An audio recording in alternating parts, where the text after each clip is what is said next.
So we just sing it as a kind of formality, but for Prabhupada it was, he was saying this in deep absorption of Radha and Krishna in Vrindavan.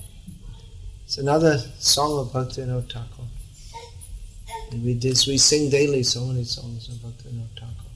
In our daily life we sing Sri Gaur Vashtaka by Vishwanath Chakravarti Thakur. Then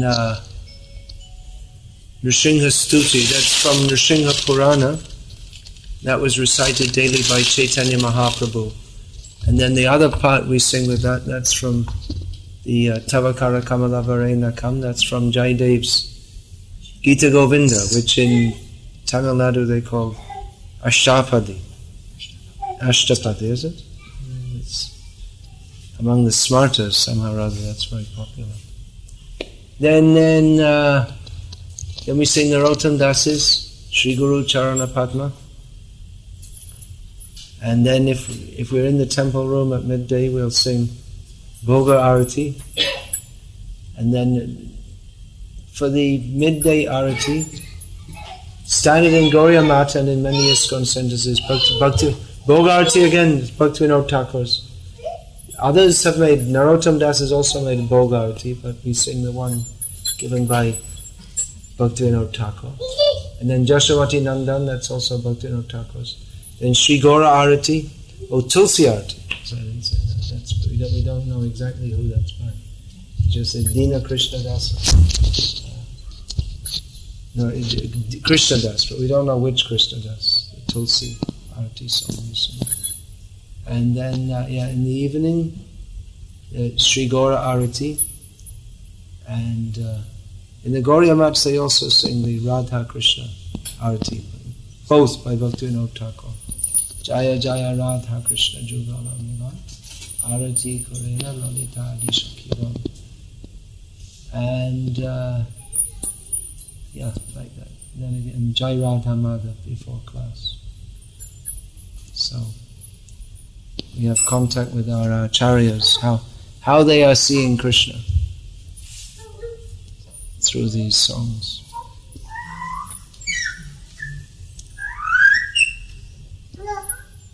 And in the Tamil tradition there's the Divya Prabandham.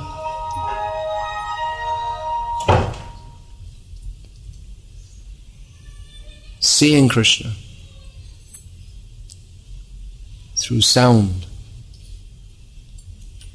There's Prabhupada singing Jai Radha Madhava. Srimad Bhagavad Gita, yes. Chapter 11, text 37. We don't usually give classes on chapter 11, do we? Is it? Not much.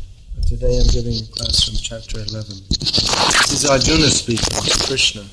Kasmat shatena nameran natha mahatman gariyase brahmanopi adhikatre ananta devesha jagannivasa Tvam aksharam sadasat parang yat. Arjuna says, speaking to Krishna, O Great One, greater even than Brahma, you are the original creator. Why then should they not offer their respectful obeisances unto you? O limitless one, God of gods, refuge of the universe, you are the invincible source, the cause of all causes, transcendental to this material manifestation.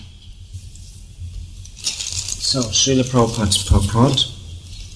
By this offering of obeisances, Arjuna indicates that Krishna is worshipable by everyone. He is all-pervading and he is the soul of every soul. Arjuna is addressing Krishna as Mahatma, which means that he is the most magnanimous and unlimited. Ananta indicates that there is nothing which is not covered by the influence and energy of the Supreme Lord. And Devesha means that he is the controller of all demigods and is above them all. He is the shelter of the whole universe. Arjuna also thought that it was fitting that all the perfect living entities and powerful demigods offer their respectful obeisances unto him, because no one is greater than him. Arjuna especially mentions that Krishna is greater than Brahma, because Brahma is created by him. Brahma is born out of the lotus stem grown from the navel abdomen of Garbhodakshai Vishnu, who is Krishna's plenary expansion. Therefore Brahma and Lord Shiva, who is born of Brahma, and all other demigods must offer their respectful obeisances. It is stated in Srimad Bhagavatam that the Lord is respected by Lord Shiva and Brahma and similar other demigods. The word Aksharam is very significant because this material creation is subject to destruction, but the Lord is above this material creation. He is the cause of all causes, and being so, He is superior to all the conditioned souls within this material nature, as well as the material cosmic manifestation itself. He is therefore the all-great Supreme. Arjuna is praising Krishna, and he's asking a rhetorical question. Do you know what a rhetorical question is? It means it's a statement in the form of a question. Why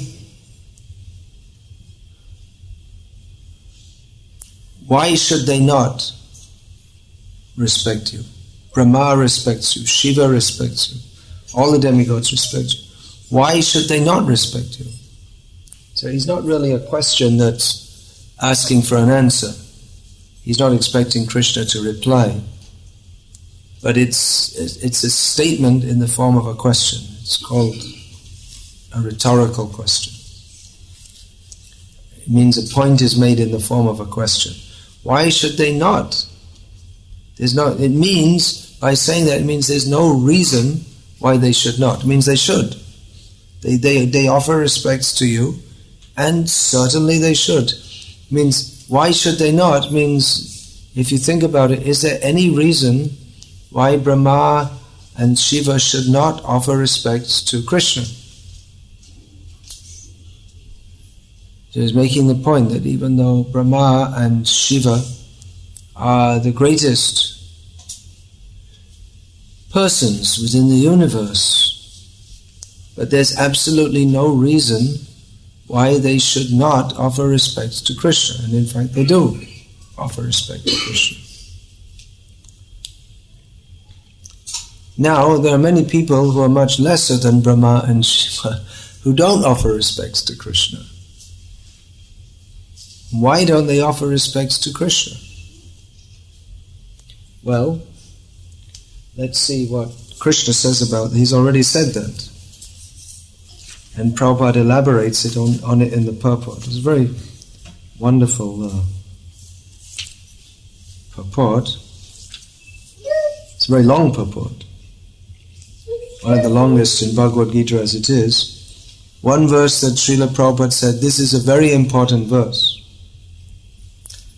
From chapter 7, text 15.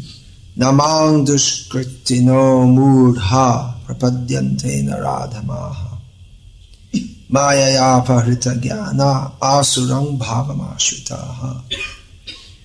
Those miscreants who are grossly foolish, who are lowest among mankind, whose knowledge is stolen by illusion, and who partake of the atheistic nature of demons, do not surrender unto me.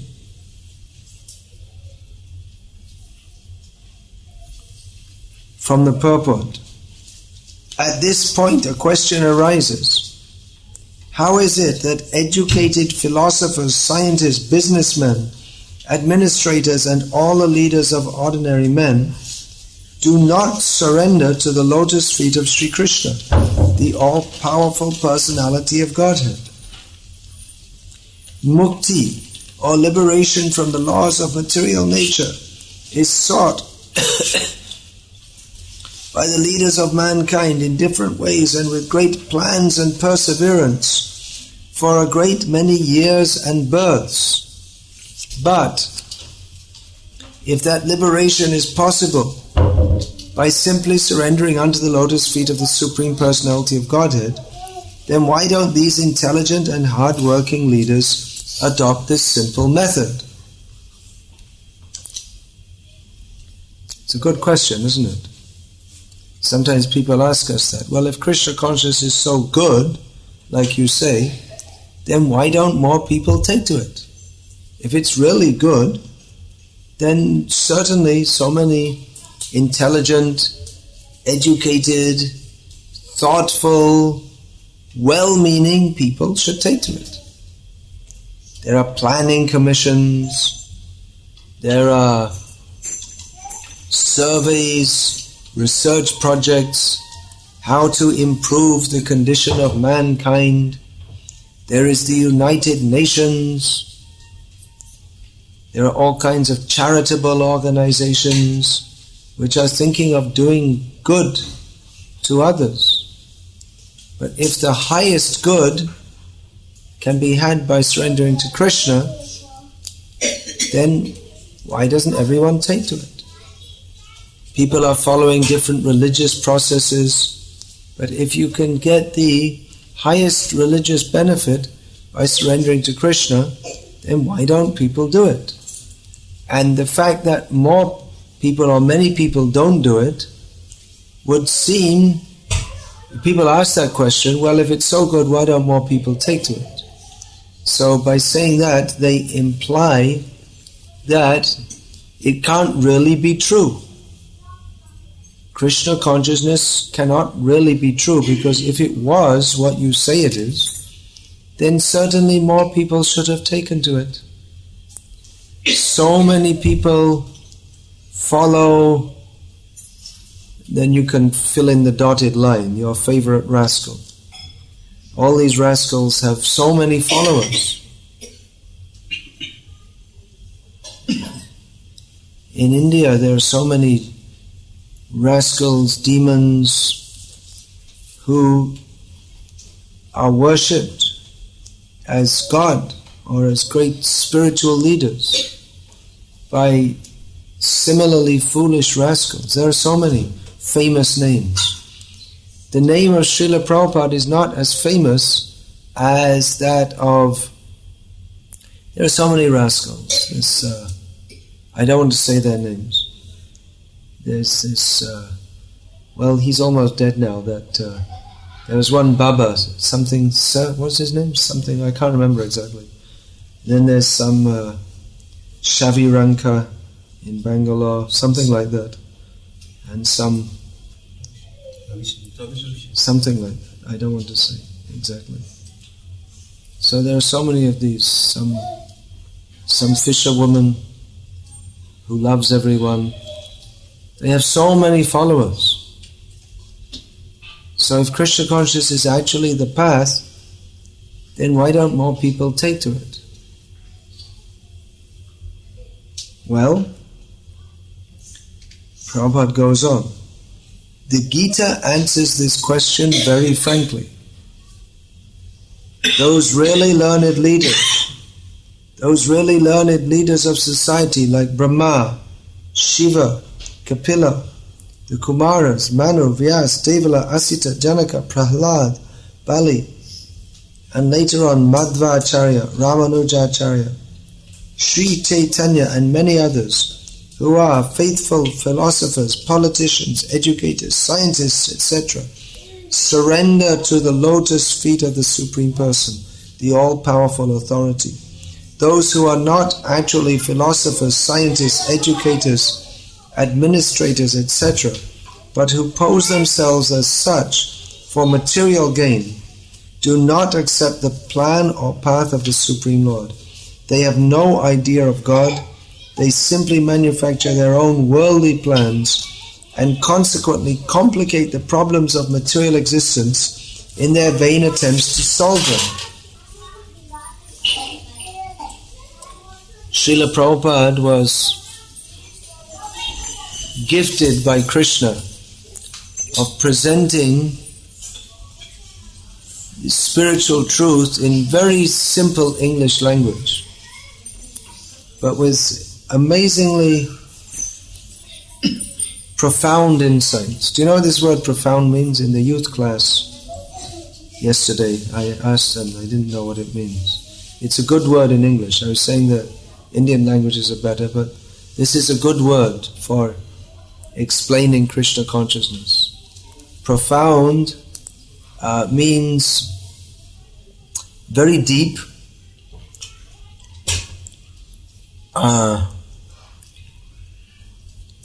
something which is very deep, beyond the... It means practically the opposite of shallow. Can we say deep-rooted? No, it's not exactly the same as deep-rooted. It's deep, but it means something, a realization, or which is very, very close to spiritual. It's very, very deep. It's not something very light. It's something that's, we can say a realization that is something profound. So Srila Prabhupada, blessed by Krishna, had so many realizations and insights. And here's one of them. That this is something very interesting here, that we talk about philosophers in the recent ages in India. Dr. Radha Krishnan from Chennai was considered a great philosopher. He's well known as the President of India, but he was appointed the President of India because he was a philosopher, just like now Abdul Kalam, also from Tamil Nadu, from Rameshwaram. He's now well known as an ex-President of India, but actually he was well known as being a scientist. So actually we know Dr. Radha Krishna as the first President of India? I think. He was the first, wasn't it? First President. Yeah. Rajendra Prasad he was saying. But he was, actually before that, he was internationally famous as a philosopher. Internationally famous. So, of course, he was a complete Mayavadi. Prabhupada opposed him very strongly. Prabhupada personally knew him, actually. But he opposed him very strongly. He wrote in Bengali some things. He named him personally. And he completely smashed his impersonal writings. In there, he wrote it that it is better to have, he said, I know that he won't be very pleased with this, what I'm writing, Prabhupada wrote, but it is better to have, the saying is, it is better to have a learned enemy than a foolish friend. So, Prabhupada writes here, okay, alright, he's a famous philosopher, right? And there are so many famous philosophers. And scientists. Who's a famous scientist? Well, we just said Abdul Kalam. Very famous. The most famous scientist in the world at the present time is Stephen Hawking. You've all heard his name. I mean, all the young people in India know his name.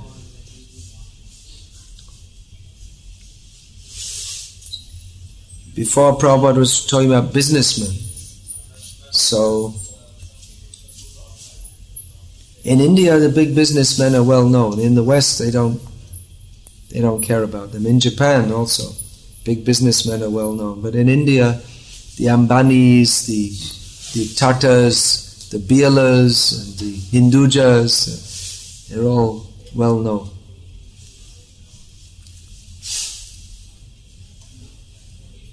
So Prabhupada writes that they are not actually philosophers, scientists. So here Prabhupada said Dr. Radha Krishna was not a philosopher. Stephen Hawking is not a scientist. But they pose themselves as such for material gain, but they do not accept the plan or path of the Supreme Lord. They're not really philosophers at all if they don't know Krishna. They're not really scientists at all if they don't know Krishna. They're not really educators at all. This Montessori system of education is very famous, huh? But Prabhupada is saying that they're not really educators if they don't teach about Krishna. They have no idea of God.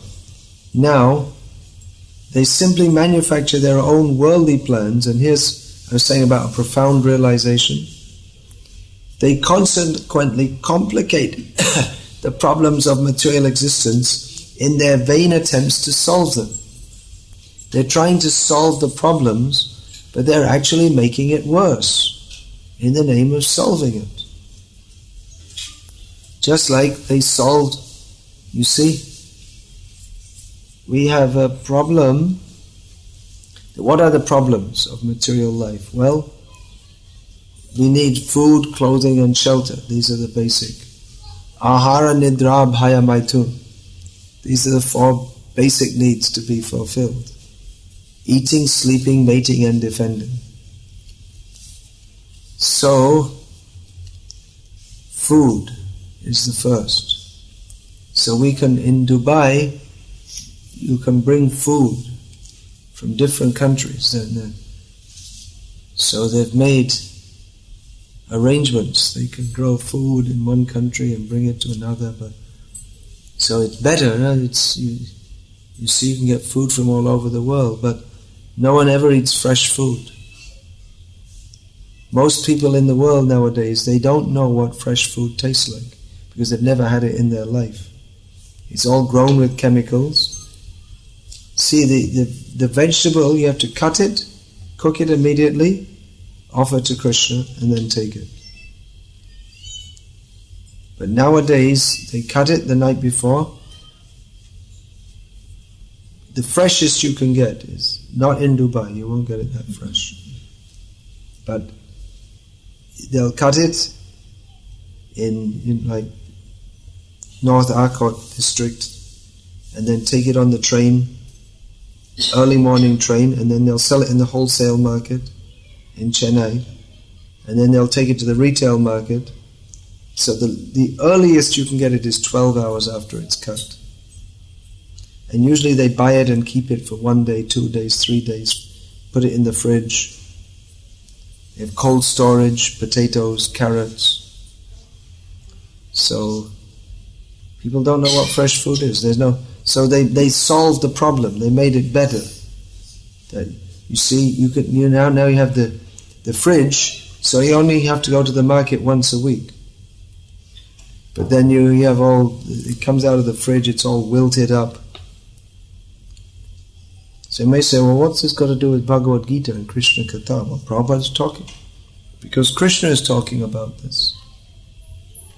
Prabhupada gives a long purport here.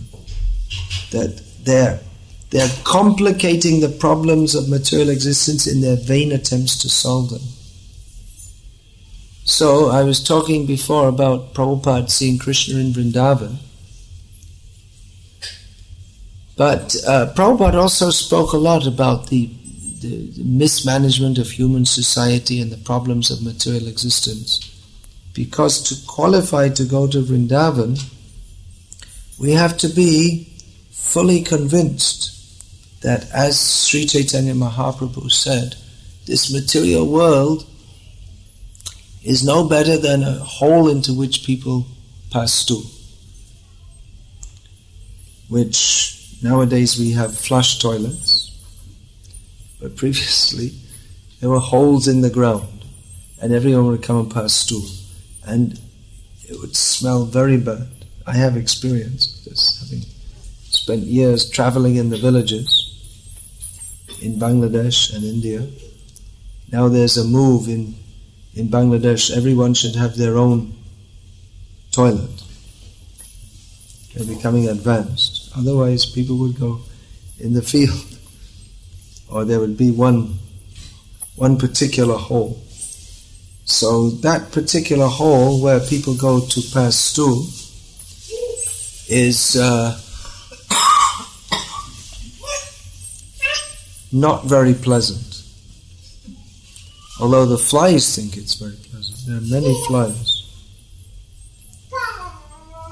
So the material world is compared to that. We try to decorate it with silk and paint, nail polish, perfume. We try to make neon lights. We try to make it look nice. But actually, this material world is no better than a hole into which people pass stool. So that is the reality of material life. And we are here because we don't surrender to Krishna. Why shall we not surrender to Krishna? There's no good reason why we shouldn't surrender to Krishna. If we're actually intelligent, then we surrender to Krishna, because by doing so, we get free from all the miseries of material existence and enter into eternal blissful life. But we don't, because we're so stupid. It doesn't make any sense not to surrender to Krishna. But we don't do so. Because what can we say? It's pig-headed obstinacy.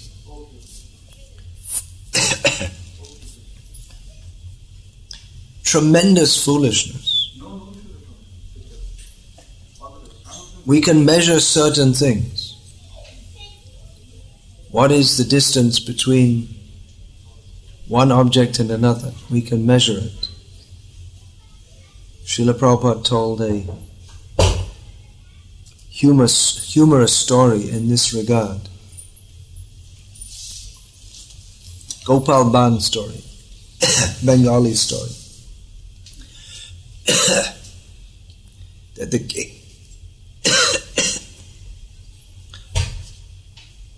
king would keep some joker, because it's always very serious.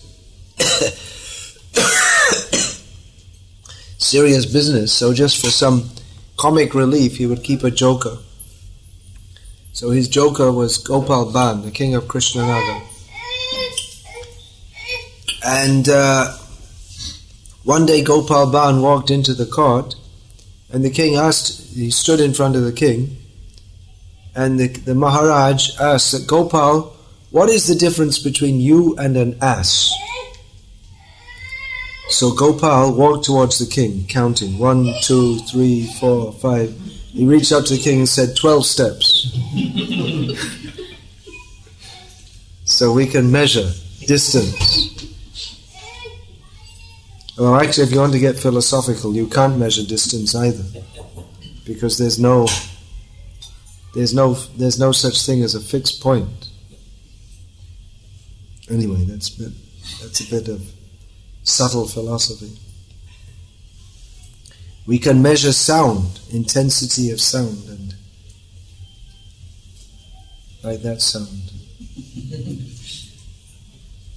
Is that silent mode? No, it's not silent mode. Silent means silent.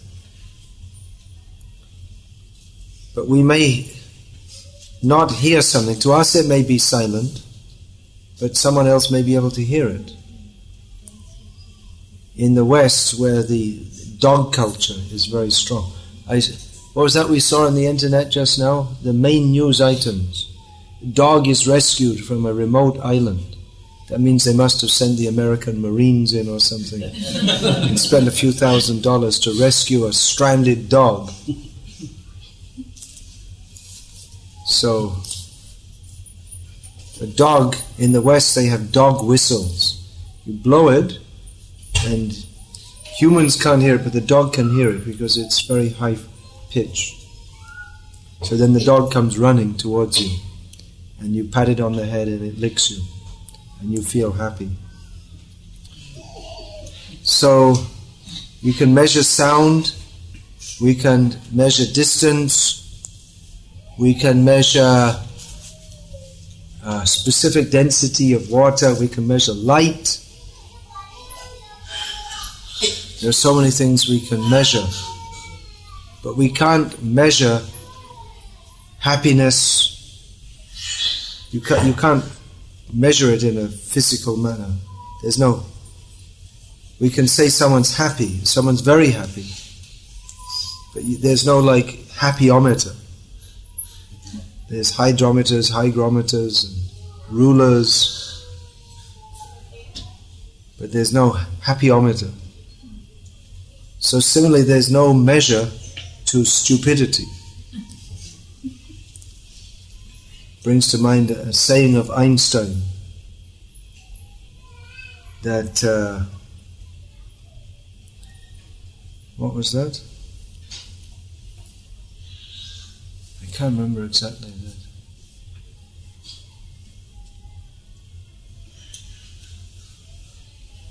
Yeah.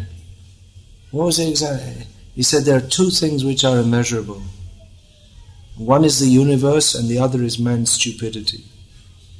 And I'm not sure about the first. In other words, maybe we can measure the universe, but we can't measure man's stupidity. Two things that are unlimited. He said one is the universe and the other is man's stupidity. And I'm not sure about the first. Now they're getting you on the landline, huh? So, why should we not surrender to Krishna? It's just due to unlimited stupidity, that's all. What else can be said? So I may say, well,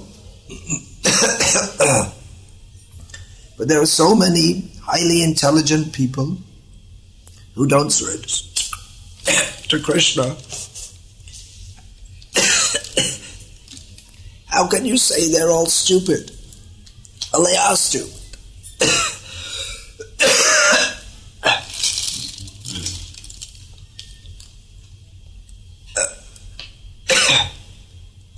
Even if they have PhDs, even if they write books, even if they're heads of state,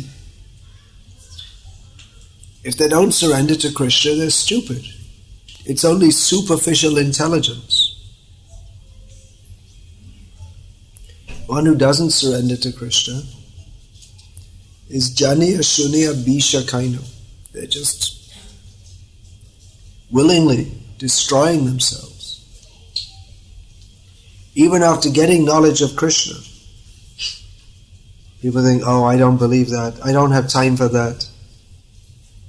I have my own God. That's the devil. They'll say it like that. We don't believe that. So many times I discussed with people who have no philosophical understanding and no entrance into philosophy. You discuss point by point by point all the philosophical points, why we should accept Krishna. And at the end they say, well, I don't believe it. Then why discuss? They're determined from the beginning. They're only arguing with you to try to convince you, but they won't even listen actually to what you're saying. I guess you could say that about us also, because we know that what they're saying is nonsense, and we're not saying, and they think what we're saying is nonsense, but we're not speaking dogmatically. And if we do examine philosophically, there is nothing in comparison to Krishna consciousness, which is why I'm always asking devotees to read Srila Prabhupada's books, because I find that many of our devotees in ISKCON, they're accepting Krishna consciousness, but not in the way that Srila Prabhupada gave it. What do I mean by that? Because Srila Prabhupada, he was always speaking philosophy. Day and night, literally, Srila Prabhupada was speaking philosophy. During the day he would meet with people and his disciples, and and all kinds of people he would meet with. He would have public programs, and they would bring. Srila Prabhupada very much liked that his disciples would bring to him educated people, like professors and leading people of society, intellectuals, and Prabhupada would preach to them. And at night he would go on speaking philosophy by dictating his Bhaktivedanta purpose. So when I say that devotees are not accepting Krishna consciousness, Prabhupada gave it to us, it means that they follow the 4 regular principles, chant 16 rounds, and they do all the rituals, Mangalarti, all these things. But without reading Prabhupada's books, it's just like a kind of religion, you can say. The different religions, they have their rituals, right? In Islam, they do 5 times namaz and Ramadan fasting, and in Christianity they go to church once a week. So they have their rituals. So if we do the rituals of Krishna consciousness but we don't try to understand the philosophy as Srila Prabhupada has given it, then we can say we're following a kind of religion. But Srila Prabhupada didn't present Krishna consciousness as a religion, but as it's normally understood, but as a science. That we should scientifically understand, not that because we're Hindus and we're pious, we take to it, of course that's good. We find many Hindus, people from Hindu background, are taking to this path that Srila Prabhupada and all the acharyas, Chaitanya Mahaprabhu has given us. So more Hindus are taking to it. That means because of some, we can say because of some natural piety. But we shouldn't take to it as simply another branch of Hinduism. But we should understand this philosophy.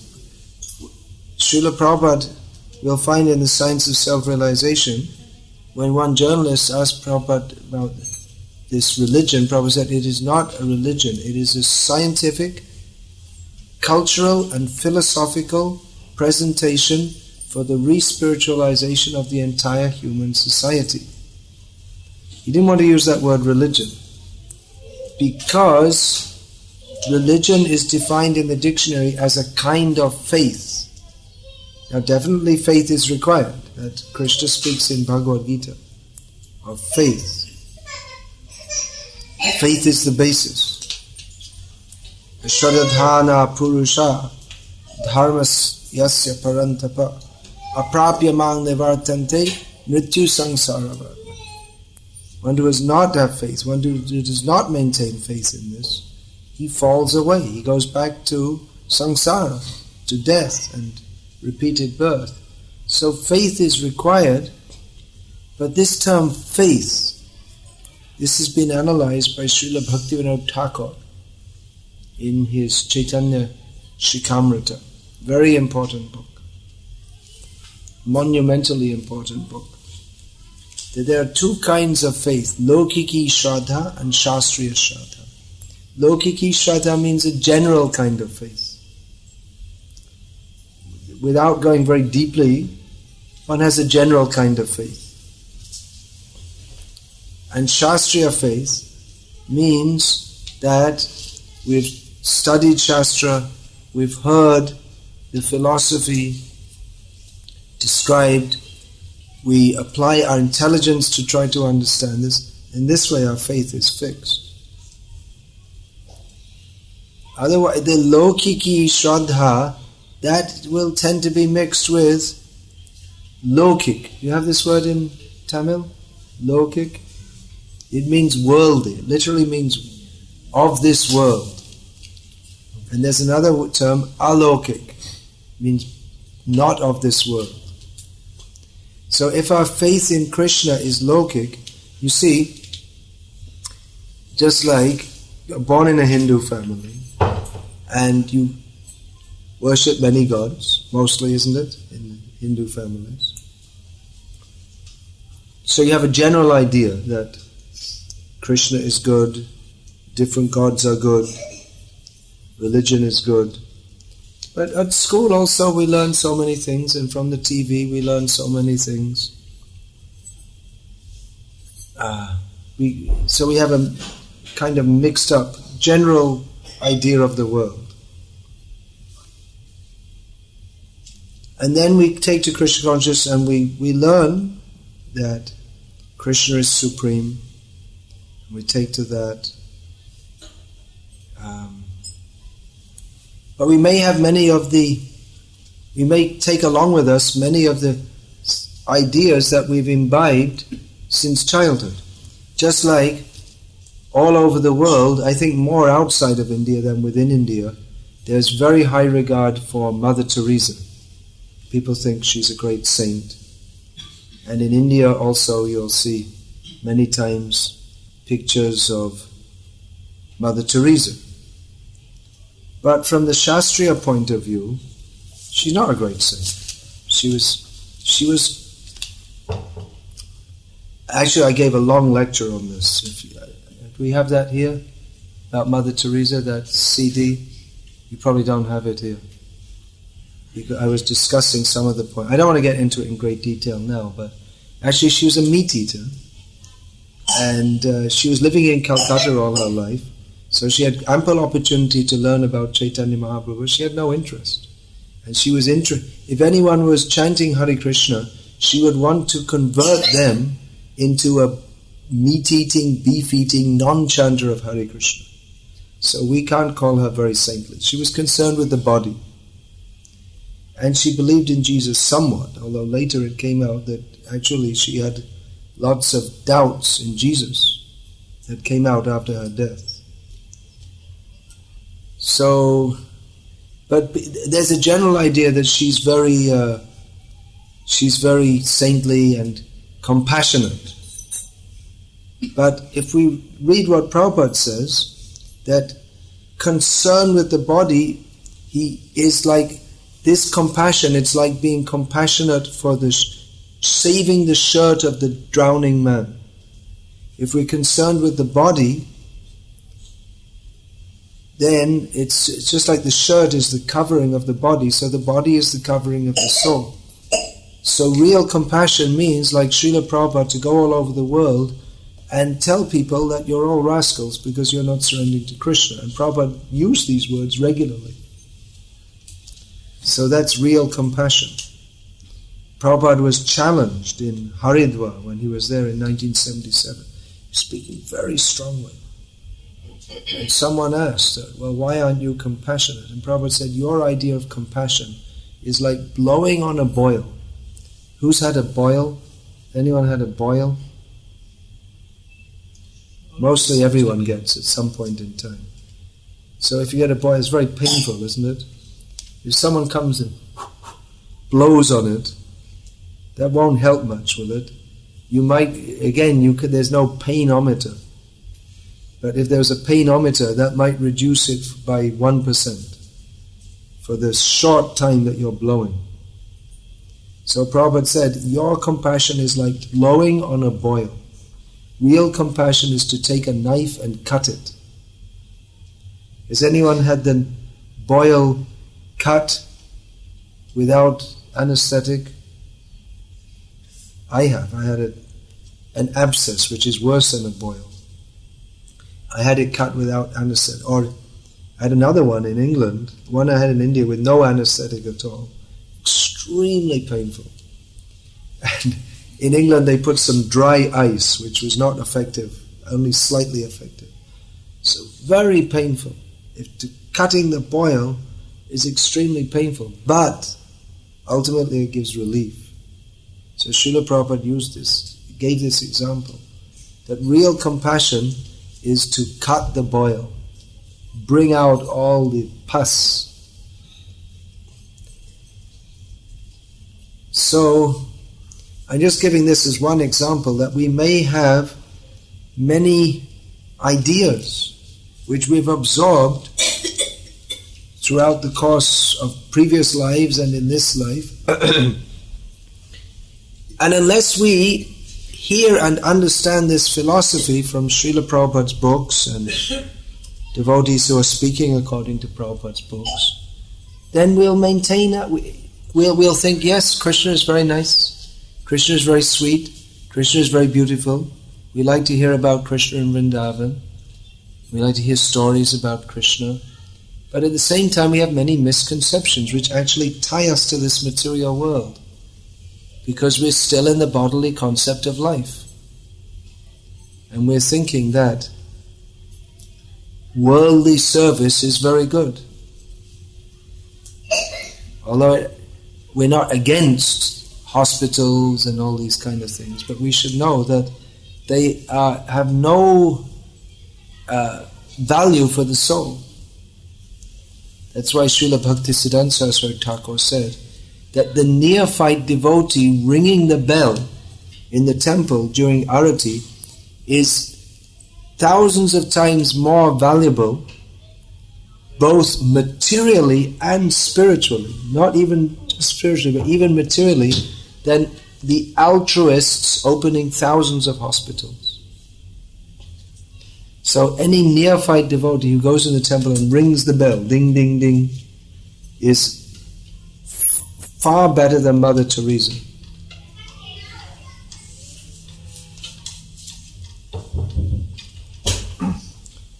Now, we can only understand that if we regularly hear and imbibe this philosophy, which Prabhupada was imparting. But we have to be ready to accept that also, because if we say these things, most people won't be ready to accept it. Unless we say it again and again and again, even our own devotees won't accept it. In fact, some of our so-called devotees who definitely cannot be reading Prabhupada's books, that's why I gave this lecture in Secunderabad, which lasted almost 2 hours, about is Mother Teresa a saint? Because someone had asked me, someone in America, that she was told by someone that she should learn compassion by reading about the life of Mother Teresa. And she asked me about that by email. Well, should I do that? Now, even if you think that Mother Teresa is compassionate, which I don't think is very compassionate, eating animals, what's that compassion? But, we don't have enough examples among our Vaishnava acharyas. You can't learn from our Vaishnava acharyas. So, what Krishna conscious means is it's a revolutionary way of thinking, and we may not be ready to accept it, and we might not want to accept it, or we might be embarrassed to say these things because people will think, "What's wrong with you? You don't regard Mother Teresa." I don't have any particular thing against Mother Teresa. I happen to think of this example. I mean, it could be, let's say that fisherwoman from Kerala who embraces everyone. And she's so much love. It's not love. It's rascaldom. Because actual love means to instruct people about Krishna. To say that you love someone without instructing them to surrender to Krishna is just entangling them in this material world. It's violence towards them. They may feel, very nice, Amma embrace me. But she's not your Amma. What's she doing embracing so many men? It's completely bogus. In the name of being religious, she's diverting people from the actual path, which is Krishna consciousness, surrender to Krishna. So she's another rascal. They're all rascals. See? But if you say this, people will become upset. So they think, yeah, they're all very nice, they're all very good. Not according to Bhagavad Gita. They're not good. So we're not going to understand this unless we hear Bhagavad Gita as it is, regularly. And all that we have to read Prabhupada's books to understand all these points. This is one, there are so many points to be understood. It's not a light subject to understand. Srimad Bhagavatam, Vedyam Vasavam Atra Vastu, this is the real subject of the Vedas. So it's not just, it's not like a Tom and Jerry cartoon or something. You can't learn about Krishna from the TV Mahabharata. Vedyam Vasavatra Vastu Shivadam Tapatrayan Mulanam. It is all auspicious and it uproots the threefold miseries. Vedyam Vasavatra Vastu, Srila Prabhupada says, it is reality distinguished from illusion for the welfare of all. So, to understand, to accept this, we're not going to, well, first of all, to accept it, we have to know what's in Prabhupada's books. And not put our own spin on it.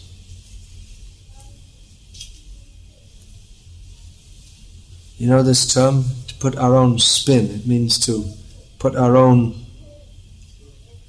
interpretation on it.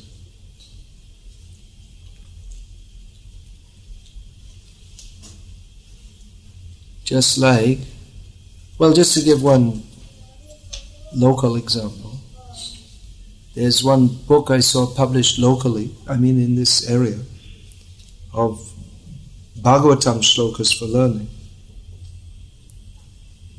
But I saw that many of the shlokas that Prabhupada spoke regularly are not in there. 5th canto of Bhagavatam, can give this. And I can only presume they're not in there because someone thought that they don't like these verses very much, because they're not the kind of verses that people like to hear very often, because it smashes completely illusion, which is why they're in Srimad Bhagavatam. People don't like to hear this. Okay, I'll just read a few verses that Srila Prabhupada often quoted.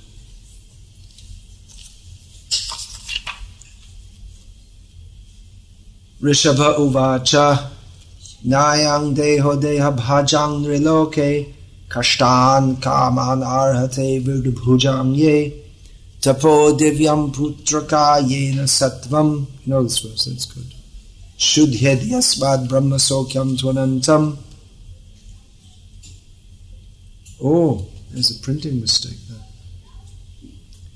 Oh, I'll just make a note. Send that to the editors. Yeah. Oh, yeah, get that.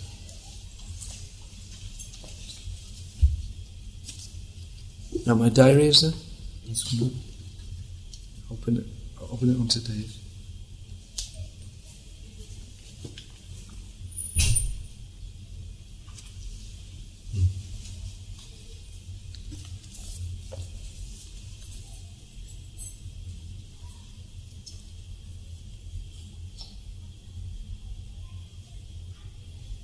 Okay, I'll get back to that later. Whenever I have time. Sometime I'll have time. Okay, translation.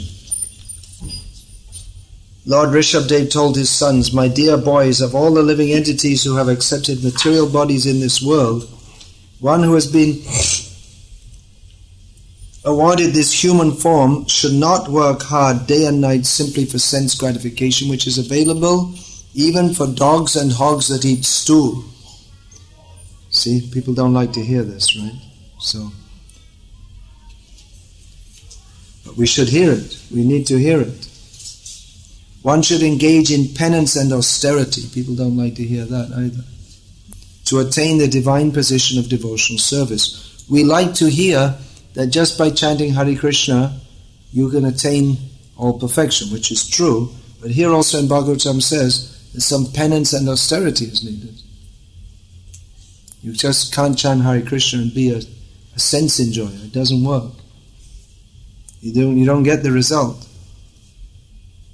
By such activity, one's heart is purified, and when one attains this position, he attains eternal blissful life, which is transcendental to material happiness and which continues forever.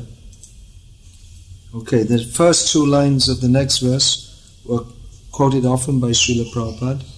And the other two lines also, but especially the first two lines.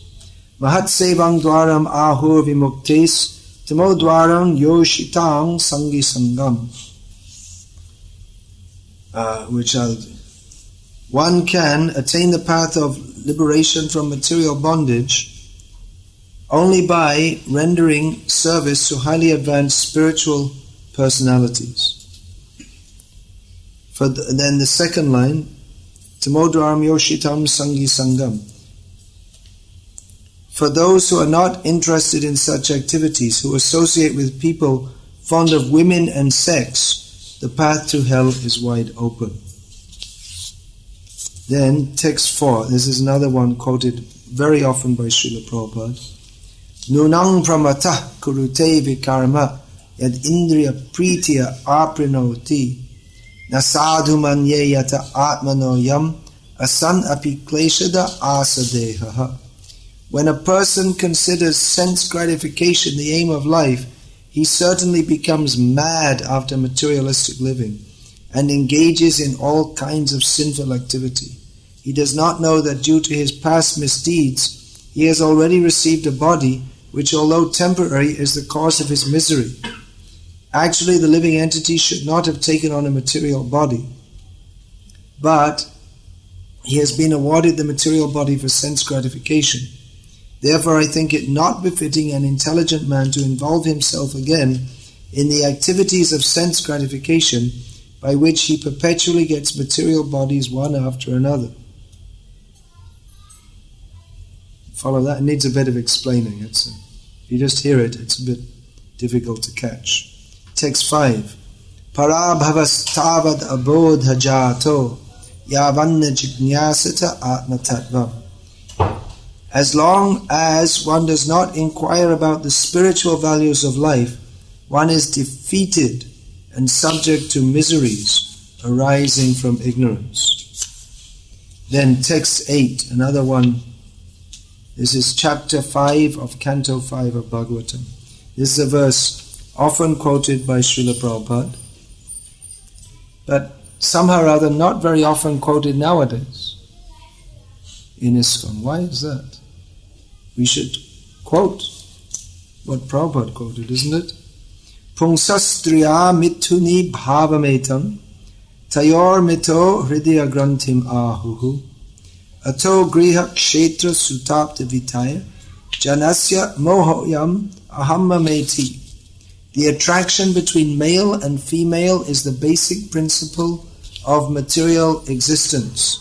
On the basis of this misconception, which ties together the hearts of the male and the female, one becomes attracted to his body, home, property, children, relatives, and wealth.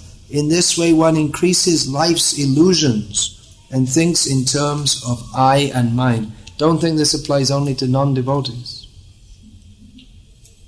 That's them. I'm okay. I'm a Krishna conscious Grihastha, like Bhaktivinoda Thakur. Well, just because you're Krishna conscious and a Grihastha doesn't mean we're on the level of Bhaktivinoda Thakur. Bhaktivinoda Thakur, to instruct us, sung so many songs like Amar Jiban Sadap Pape Rata Nahika Punnera Lesh. My life is simply sinful. We like to sing the songs of Bhaktivinoda Thakur.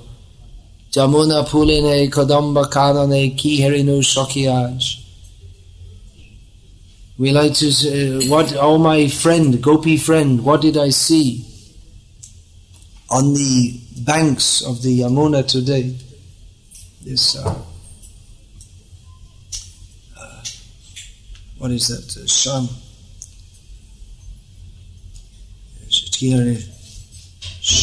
I just can't remember it now. Kareli Lal Rasaraj. I saw Rasaraj Sri Krishna performing his pastimes. So we like to, those songs we may like, but this kind of song that Gopinath, Mama Nivedana Shunu. Oh Gopinath, please hear my prayer. What is the next line? Vishoi Durjana. Sada Kamarata Kichu Nahi Morguna. We don't like to. I'm simply a sinful rascal, full of, attached to material desires. I don't have any good qualities. So we should hear. We need to hear this also.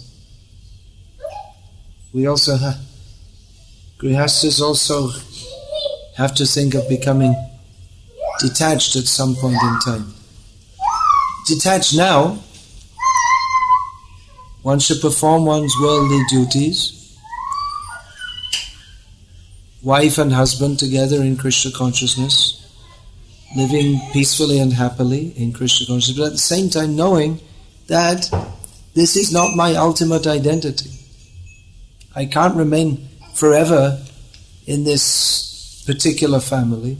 Therefore, as Bhaktivinoda Thakur said, that Krishna Shangsar Karo, Charyanacha, Krishna Mata, Krishna Pita, Krishna Dharmasha. That we should perform our family life. Krishna Shangsar Karo means for Krishna, or it means that we should prepare to enter the family of Krishna. That's the real family we belong to. And Charyanacha, give up all bad behavior and know that Krishna is our mother and father, and Krishna is the essence of all dharma. So why should we not surrender to Krishna? Arjuna is asking the rhetorical question. The answer is that if we don't surrender to Krishna, it's just simply rank foolishness and rascaldom. This is the only answer. Lord Shiva is surrendered to Krishna. Lord Brahma is surrendered to Krishna. But in Kali Yuga, people, they're miserable.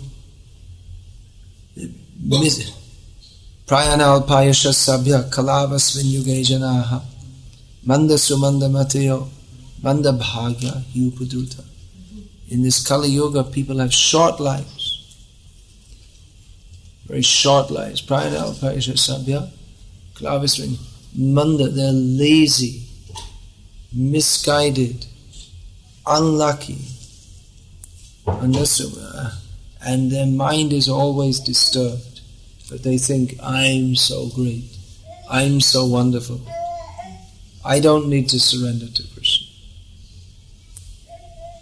So Kali Yuga people are very unfortunate. They have the opportunity to be very fortunate by taking to Chaitanya Mahaprabhu's Sankirtan movement. Mostly people are fools and rascals. So we should become fully fixed in non-foolishness and non-rascaldom, or Krishna consciousness, by studying Prabhupada's books. Otherwise, as I was saying, that danger is there, that we take to Krishna consciousness as a kind of religion. If we don't actually understand what is this philosophy, by trying to understand it as Prabhupada tried so hard and took so much effort to translate these books so that we could read them, if we don't do that, then we're just taking it as a kind of religion. Someone's a Muslim, someone's a Catholic, someone's a Protestant, someone's ISKCONite. So it's a more sattvic kind of religion, you could say. But we can't enter onto the transcendental platform unless we can fully discriminate between spirit and matter. If we can't discriminate between spirit and matter, then our faith is lokic. It's connected to this world. So we have to understand this point. There's much more to be said about this, but I'll stop here and take any questions. Is there any questions, please?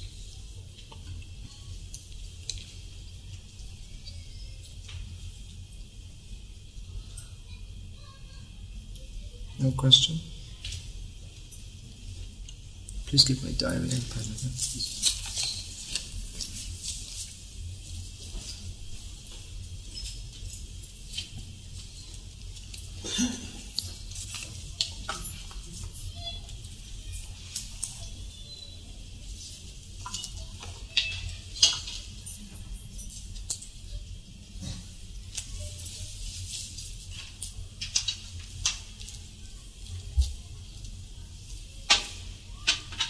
All right, well, if there's no question.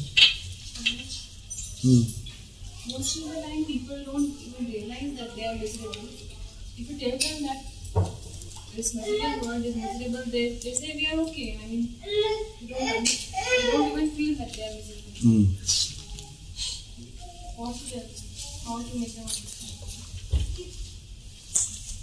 Someone thinks I'm not miserable.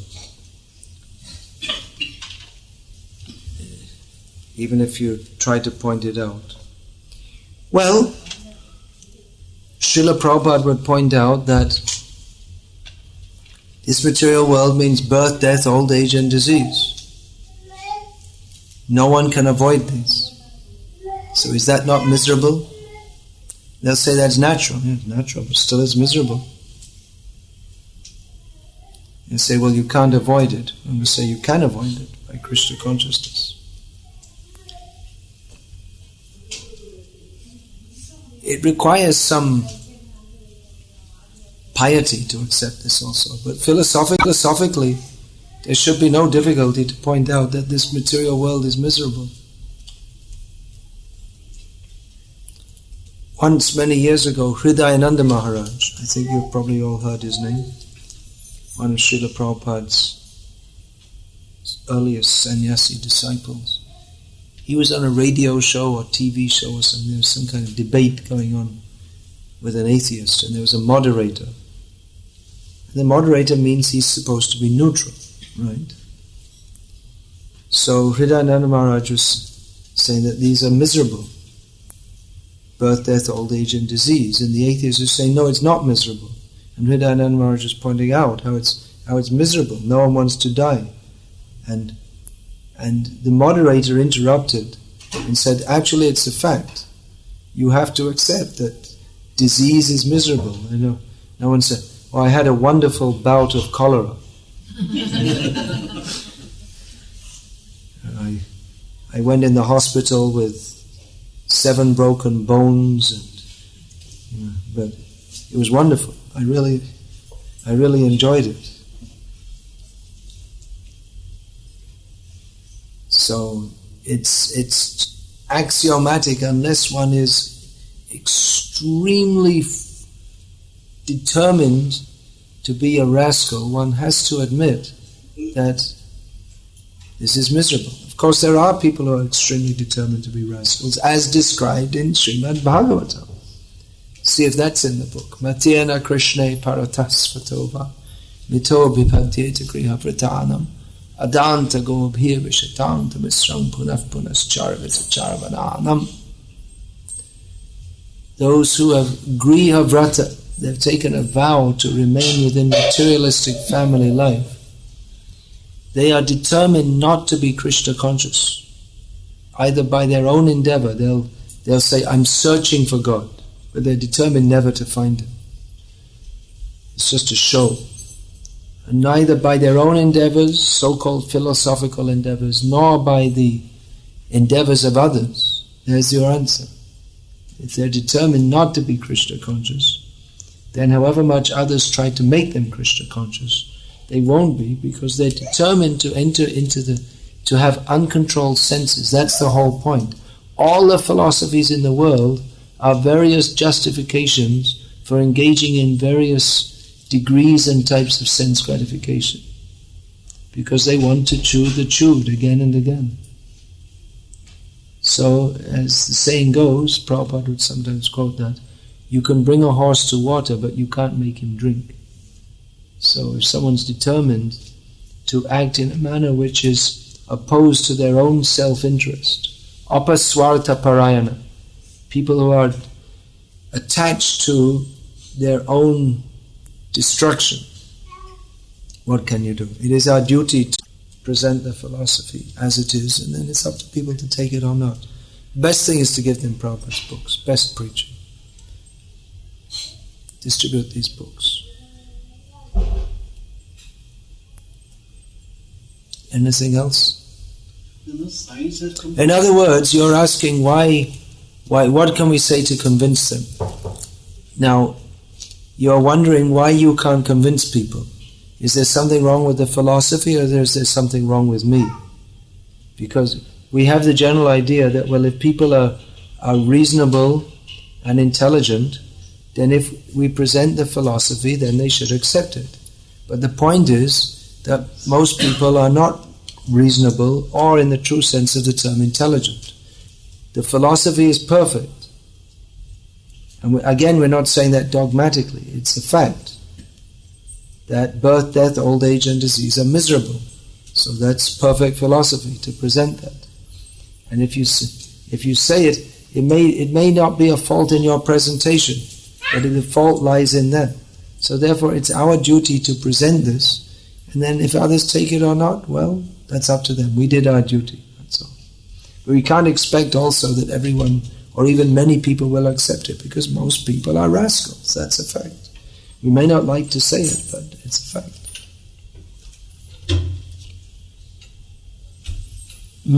What's that? You mentioned that alaukic and lockic concept of the universe. Now science also has come to the same stage that there is a local... Not really.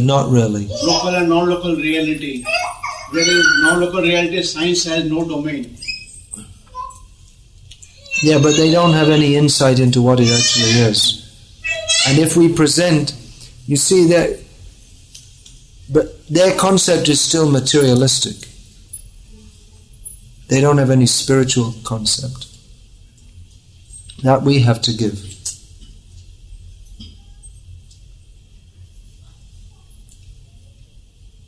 If they've actually come to that point, then why don't they should accept Srimad Bhagavatam. But that they won't do. And maybe they will. I mean, it's not impossible that people will accept this. That's why we're preaching. But at the same time, we have to understand that many people won't accept it, or they may accept it only gradually and slowly. So preaching requires some patience also. It may be that you preach to someone and they reject it, but then later on they start thinking about it and say, well, actually that's true.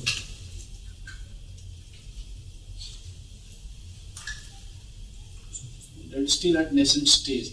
All nuclear scientists are coming back to Hindu form of spirituality. No, Hindu is a lockic term. Local term, of course. It's not a Shastriya term.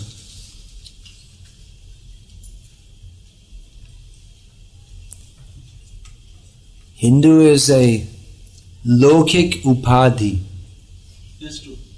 It's not a term which defines the truth.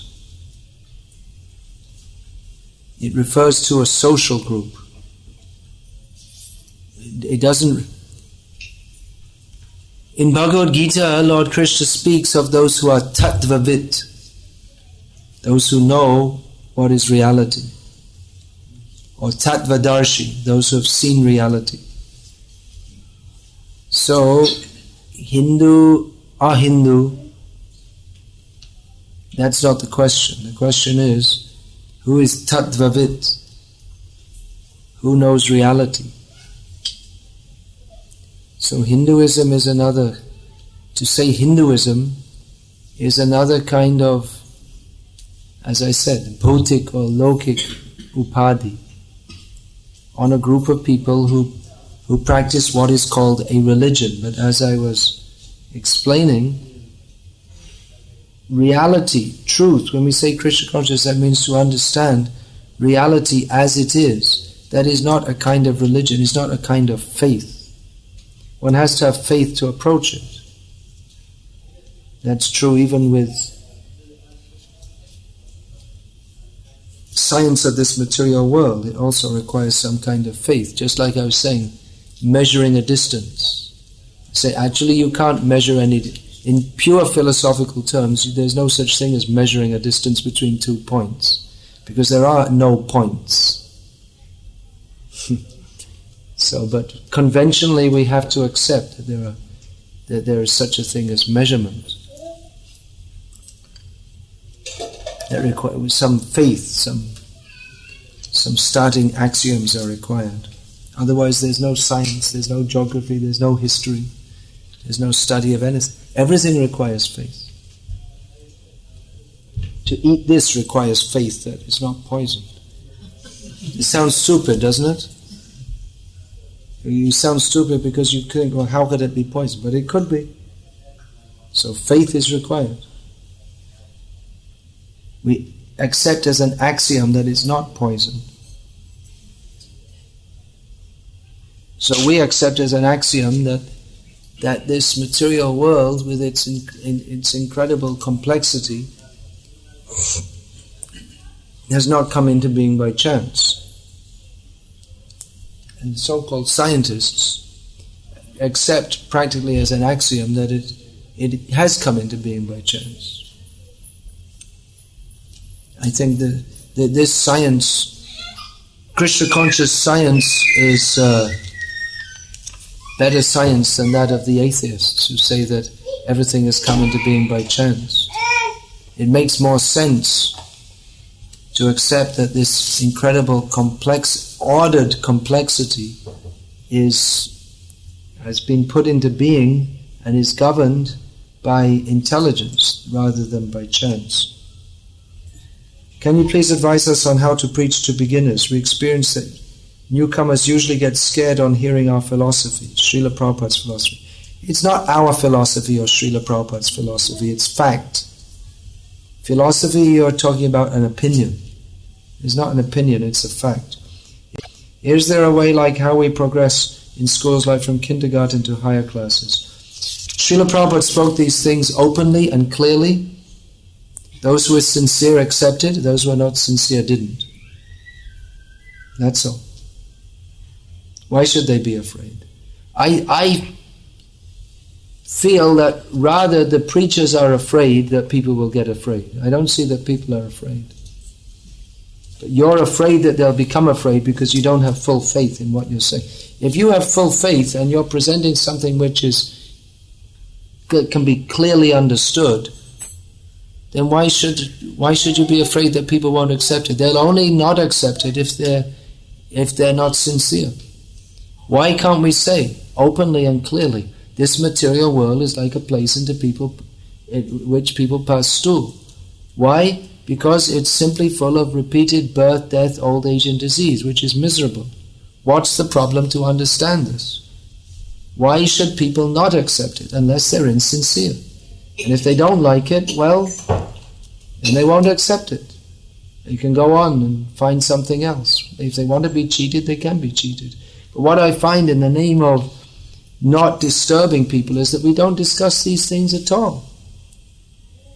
You say, oh, you can't say these things because there are newcomers. But then but there are always newcomers. And then we never discuss these things and we never understand it.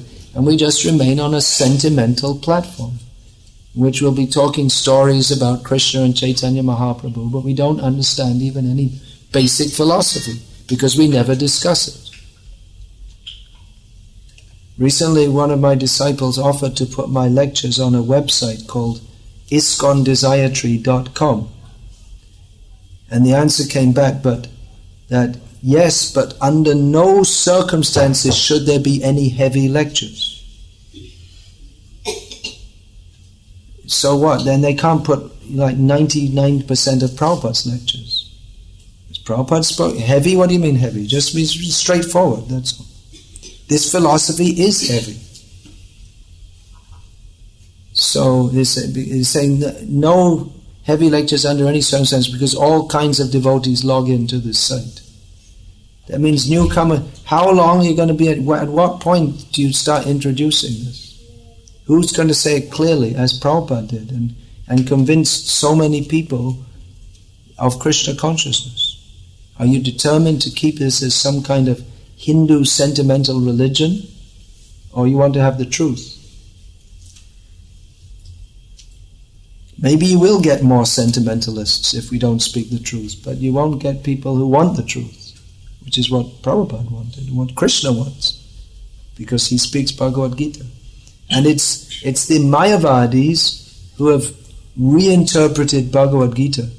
They don't want to present it as it is, because they don't want to present the truth.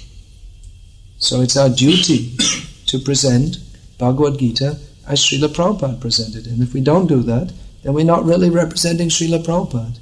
And we may get many people who say Jai Prabhupada, But they don't know what Prabhupada says because we don't tell them.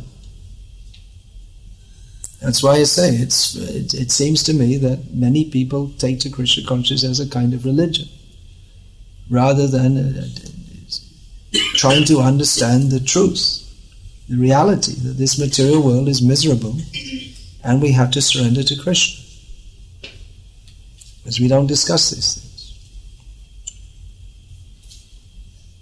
With the idea that people may become disturbed. They may become disturbed, but if they become disturbed, that just shows that they're rascals, that's all.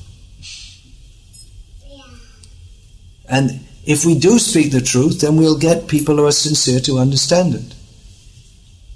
And if we don't, we may get many sentimentalists who they chant Hare Krishna and think Mother Teresa is a great saint, which means they don't actually accept Bhagavad Gita as it is.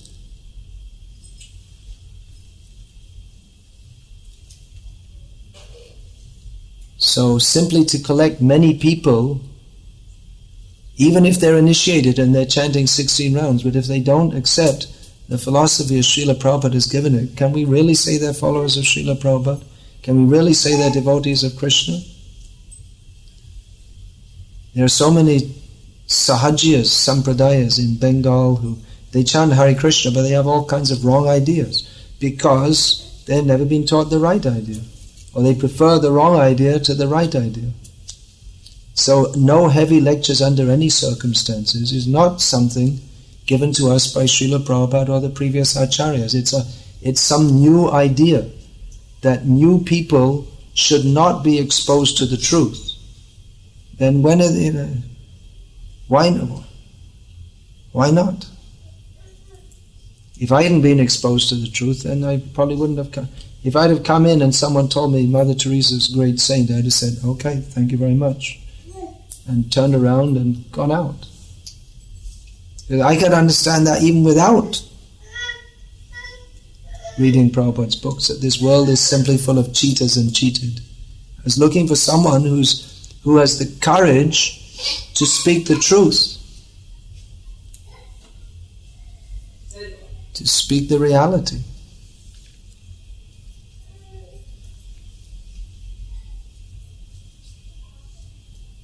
I don't accept this idea that you can't speak the truth because newcomers won't accept it. If they don't, what's their problem to accept it? If they don't accept it, ask them, what's your problem?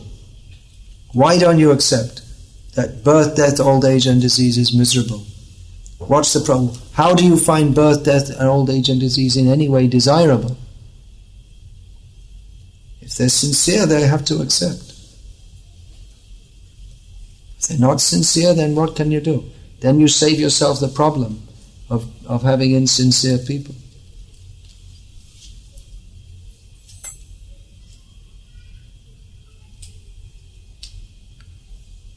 There's this idea, if you speak straightforwardly, people will become disturbed. But generally only very big rascals get disturbed, and our own devotees. They get disturbed. Oh, people will become disturbed if you say. They may become disturbed. You fight with them. If they say, no, all these sadhus are very good, you say, how are they good? They're not following Bhagavad Gita. Bhagavad Gita says this, fight with them. Prabhupada fought. Regularly. Prabhupada regularly got into verbal fights with people. Because he wanted to present the truth.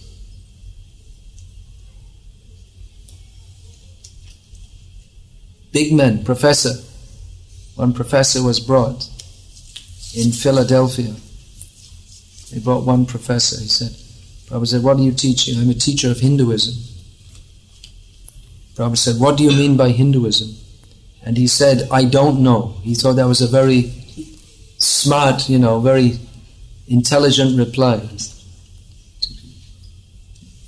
I suppose insinuating that, Hinduism is something indefinable. So Prabhupada turned to Swarup Damodar, Brahmacharya at that time, and said, what do you call a person who teaches something he doesn't know? And Swarup Damodar said, a cheater, Prabhupada. So Prabhupada said to the professor, you see, he's also a PhD, he says you're a cheater. So there was a short exchange, and the professor, Prabhupada was blasting this professor who was trying to defend himself, and then he left. In fact, he was removed because devotees said, it's time for you to get out. No, you don't be offensive to Prabhupada. Prabhupada was shaking in anger that this person is such a rascal. He calls himself a teacher, but he's cheating. Actually, he was a Gujarat, he was a Vallabh Sampradaya background, but he was like an atheist or something like that. So Ravindra Swarup Prabhu, who had brought him, said, well, it's very difficult for me after that because he was still studying at the university. And he'd brought this professor, and it was very difficult because that was his professor, and Prabhupada, fought with him. And he came out, and the professor was very angry at Prabhupada. But years later, that professor, Ravindra Swarup Prabhu met him and said, actually, sometime after this exchange, I thought, and it's true what your guru said, and I've gone back to my Vaishnav roots. So you may say that was very bad preaching by Prabhupada. The professor left, he became angry, he was a very important man in the academic world. But Prabhupada wouldn't compromise. And the result was that eventually that man, he thought about what Prabhupada had said, and he accepted it. Whereas if he had just met him, oh, very nice, you're a professor, very good, then there would have been no actual preaching effect. Prabhupada showed we have to fight for Krishna. And his disciple, if Prabhupada hadn't done that, his disciples also, how would they understand? So yeah, it's disturbing. Krishna consciousness is disturbing. Mostly people want religion, they want something makes you feel nice, right? So Krishna consciousness makes us feel nice by disturbing all the non-nice things which we think are nice. We have so many, who can deny? We have so many material attachments. How are we going to ever get free from them? Not by blowing on the boil. It won't work. We have to get serious about this.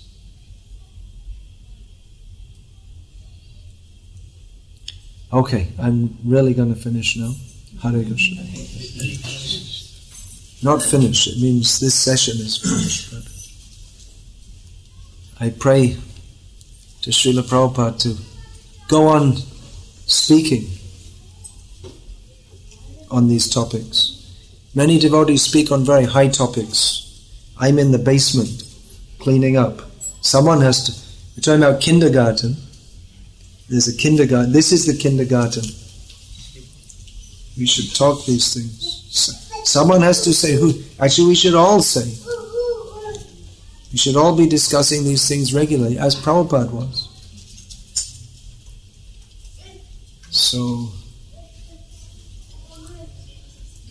basic philosophical understanding has to be the discrimination between sat and asat. If we don't know what that is, then how can we come to the platform of sat? We can't just presume that we're already there. That's what I see. We have lots of lectures in which we presume we're already in Golok Vrindavan. But let's have a look and see where are we really at, and what do we need to do? Kam, Krodh, Lobh, Moha, Mada, Adi, Abhishta. Eshab nachare kishe pabe Radha Krishna. This is another rhetorical question. Bhaktivinoda Thakur asks. As long as we're absorbed in Kam, Krodh, Lobh, Moha, Mada, Matsarya, how can we attain Radha Krishna? You see, it's a rhetorical question. It means we can't. There's no question. So,